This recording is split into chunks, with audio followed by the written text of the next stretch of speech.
it's all mental, I think, in the end.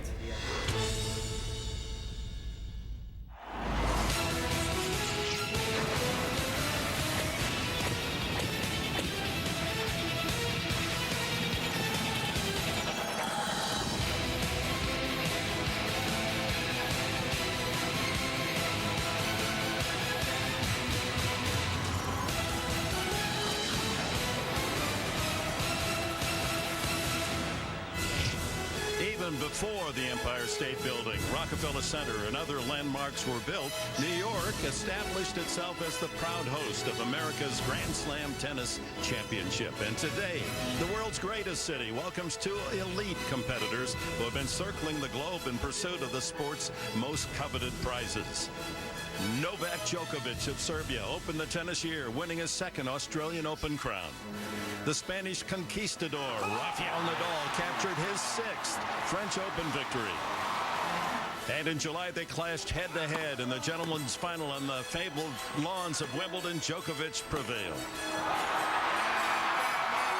Today, these two will battle each other on the blue hard courts of Flushing Meadows. The winner will have his name engraved on this precious sterling silver prize. As live from the USTA Billie Jean King National Tennis Center, CBS Sports proudly presents the Men's Championship of the 2011 United States Open. World number one, Novak Djokovic against world number two, Rafa Nadal, in a much-anticipated rematch of last year's final. And they're being introduced here at Arthur Ashe Stadium as we speak.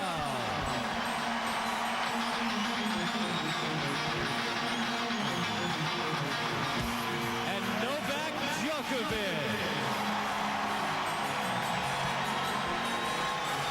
Oh, my, on a perfect tennis day. Hello, everyone. Dick Enberg, along with Mary Carrillo and Hall of Famer John McEnroe. Our live coverage of this Monday final, fourth straight year the men have played on Monday because of the weather, but that's all beyond us. This guy, Djokovic, he has lost only twice all year. You've got to go back, folks, to 1984 when you lost only two through the U.S. Open to appreciate it.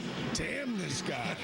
He's but first there was Sampras losing it to Federer, and then it was Rafa Nadal who took it to Federer, and now this guy suddenly is kryptonite to Rafa Nadal. Nice little move there. You talk about some good, excellent PR move, and something that's, I think, heartfelt. Djokovic is on a roll right now, and compiling what I think is going to be the greatest year in our history. This is everywhere you go on any surface. I mean, hard court's obviously one match, but he hasn't lost a whole lot anywhere else either, just one other loss. And I got to say, it's a whole lot tougher to do it now than when I did it, Dick.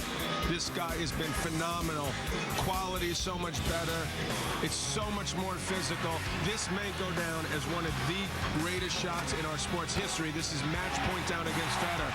I just saw Djokovic in the locker. He said, under the circumstances, it was a good shot. He hits returns like that all the time.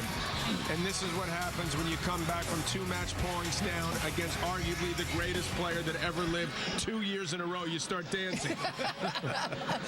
Well, amongst all those wins for Djokovic, he's met in the finals his opponent today, Nadal, 5 times and won all 5. The last time Rafa Nadal was able to figure out a way to beat Novak Djokovic was on this court last year in the U.S. Open final. Since then, it has been all Djokovic. Last year, Nadal was serving better. And that Djokovic forehand, it was a liability, especially in the final against Rafa Nadal. This year, it's Djokovic who's serving much better, and his forehand has become a real weapon. So you look at the numbers, you can see that Nadal's serving more conservatively and less effectively, and whereas last year he'd only been broken twice, he's already been broken 13 times. That changes everything, everything. And that's why if you go by the numbers and go by recent form, this guy's the underdog. And Rafa has been very candid. He said Djokovic is in his head. It's mental. I don't know if I can, even if I play 100%, if I can beat him. Maybe that's just Mallorcan psychology. Well, records are made to be broken, as we've evidenced here in the sport the last 10 years.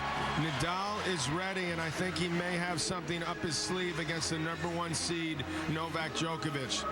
So it'll be Novak Djokovic, the extroverted right-hander against Rafa Nadal, the quietly intense Southpaw, and we'll have it for you live from the National Tennis Center.